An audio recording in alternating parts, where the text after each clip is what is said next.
Hi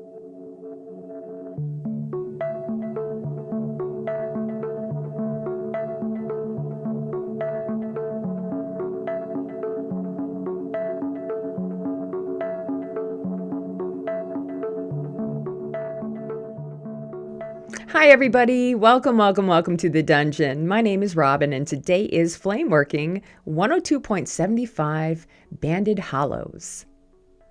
So I've been teaching my students hollow beads lately. And hollow beads have always been a bit difficult for me because of how shaky I get and how you have to build up the two discs. I thought I would challenge myself and try to do a banded hollow bead. And I can't say that it was the best hollow bead I've ever made, but it was definitely an interesting little side trip. So I hope you all enjoy this one and maybe give a banded bead a try. And if you have already tried them and are successful, then cheers to you. And with that said, I hope you're all doing safe and well out there. Thanks so much for joining me, and I'll see you next time in the dungeon. All right, let's go ahead and get started. And I am going to start everything out with a stringer of white. I want both of the my base beads nice and thin to start the hollow bead out with. You can make this a little bit bigger with a regular size rod if you're more comfortable with that. But I just had the stringer on hand and figured I'd start out with that. Plus, I wanted to have where the mandrel is, I wanted to have white glass. And then I'll start adding all my transparent wraps on top of that. And I'm going to use this dark grass green and a dark aqua blue transparent. These are beautiful colors to work together as well. So I'm just going to start to wrap each one of my discs up, going back and forth from a white to a transparent color. And every time I add a wrap of glass, I will spend a moment just to heat everything up and make sure that it's happy. You have to balance the heat between both of the discs at all times. Now, I feel like, I wasn't intentionally going to make this a big hollow bead, but because I put my second disc about an inch away, maybe a half an inch from the other one, it was still really wide. So if you don't want a huge hollow bead, make sure your first footprint wraps are closer together. You can even mark it out with a Sharpie marker if you need to before you start. Anyway, so I'm going to continue to build this up. And you guys, I felt so shaky that when I went to start editing this video, I was literally laughing so hard at myself for, I just felt so out of control. So if you feel a little out of control when you make hollow beads, you're not alone. I was super shaky and just trying my best to, just get the glass on the mandrel and continue my wraps. And of course, every time I add a wrap, I will heat up the other wrap to make sure it's nice and warm. And I just used a butter knife to kind of coax that disc towards the center just a little bit. I just kind of straightened it up. Every time I wrap, I always tend to wrap kind of on the side. It's not intentional, but I just I tend to flow that way. So what I'm going to do is, because what's on the left side,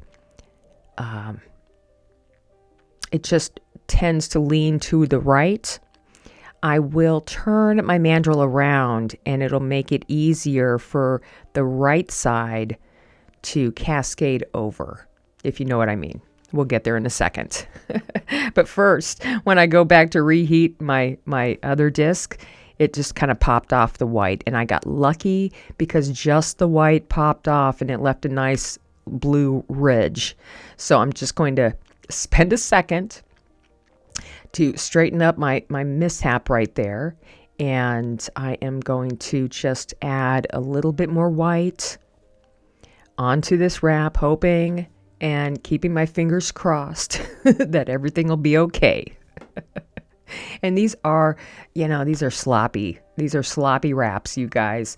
Some of the white went over, and touched colors that I didn't want it to, but I just kept going. Just because I have all this glass on the mandrel and it hasn't completely shattered yet, so I might as well continue. So here, I'm spot heating my footprint bead. That's really important because as you're adding the discs, that first bead that you laid down can get quite cool. So I always want to make sure that I'm heating those points up. And here I'm just very gently pushing the disc closer to the center. And then I'll continue with my green, my transparent here. And I feel like I'm getting closer to closing everything up. These will be my last wraps of transparent. And because it's hard for me to get like a big gather and perfectly wrap the glass, I have to apply my glass rod and then do my little wiggle and twist around the disc. But first, I'm giving it a lot of heat before I add my glass, and I'm warming it up while I'm warming up my glass too. So here I'm just going to start out by getting what I can on the disc, and then very quickly as I can, just start to wiggle and twist the glass around that disc, and then immediately heat up the other disc. Because as you're adding the glass to one disc, the other disc is suffering. It's getting cold. So you always got to make sure to get that heat back and forth all the time. Now here I'm getting a lot closer.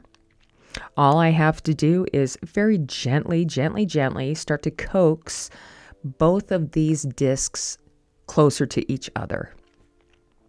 I'll use a butter knife if I need to. Sometimes I'll use my Marvering brick there.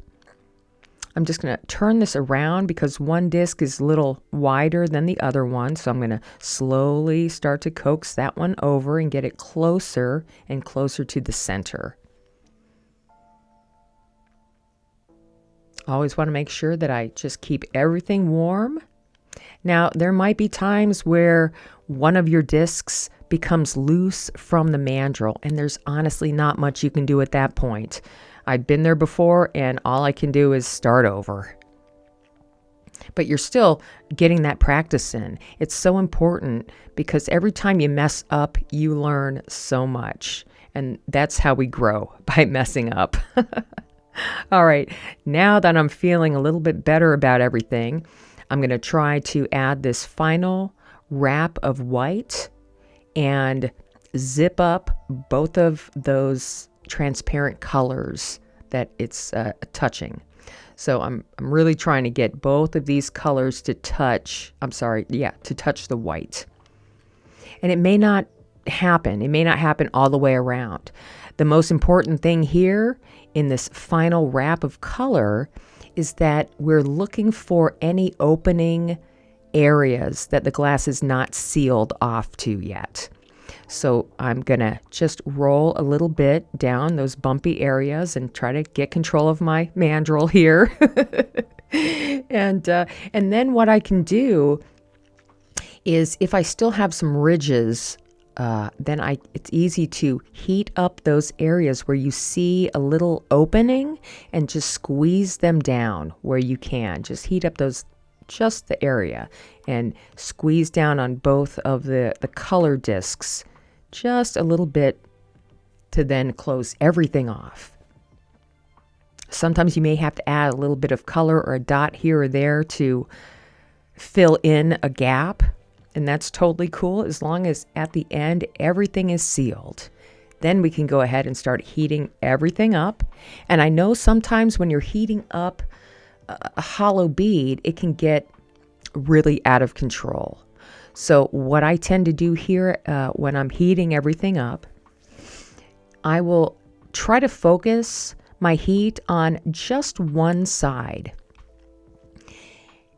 So I'm going to heat, I try to heat everything up and then I'll get my heat to focus on one side of the bead and completely get that to melt and smooth out while the other side is cooling down a little bit, and it will help you to retain that nice shape that you have.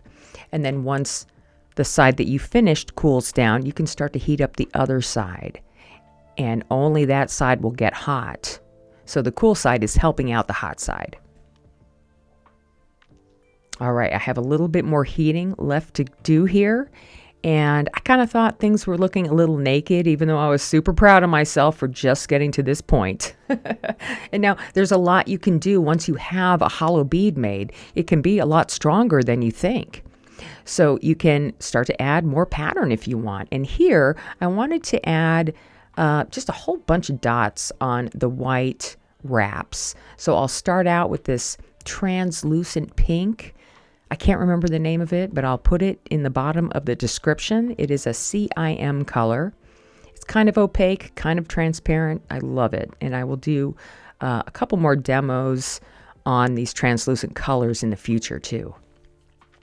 So every time I add a few dots, if I feel like the bead is getting too cool, I'll stop what I'm doing and just heat everything up, and then I'll continue adding my dots. And always make sure you heat everything up about halfway so those dots will not fall off later on when you go to heat them back up again. And I'm just working on this other side now, cranking these little tiny dots out.